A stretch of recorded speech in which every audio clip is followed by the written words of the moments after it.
La ville de Tourcoing a souhaité reconstruire sur le site du jardin botanique de nouvelles serres pédagogiques à la croisée des axes nord-sud et est-ouest, en plein centre-ville.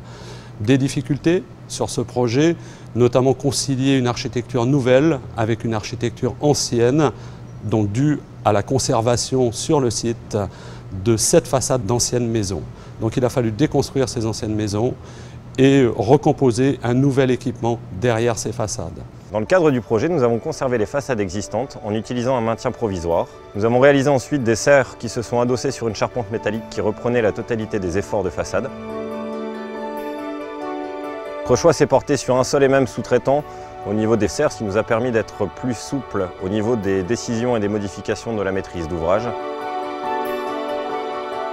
On peut parler de chantier vert parce qu'on a sur le projet installé une toiture végétalisée sur les vestiaires.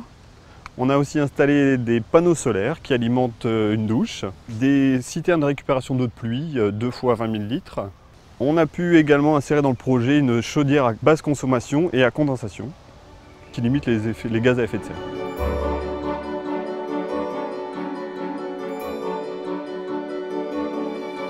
Nous pouvons accueillir toutes sortes de publics, du plus jeune public au public âgé. Et nous avons même un accès handicapé, puisque vous voyez que la largeur des allées permet aux fauteuils roulants de passer facilement. Avant les travaux, nous avions des petites serres, donc difficulté de passage. Des enfants de maternelle, par exemple, ne voyaient pas les plantes, vous voyez simplement les pots qui étaient placés sur des tablettes. On reçoit à peu près 16 000 personnes par an.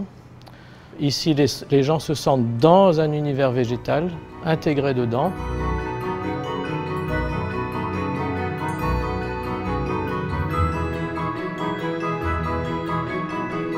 On a choisi la formule de l'entreprise générale, chose qu'on ne fait pas habituellement, parce qu'on a voulu, sur cette opération, fédérer l'entreprise autour du projet, autour des objectifs de la ville. Ces objectifs ont été parfaitement atteints d'un point de vue financier, d'un point de vue des délais, d'un point de vue de la technicité qu'il a fallu remettre en cause, même en cours de chantier.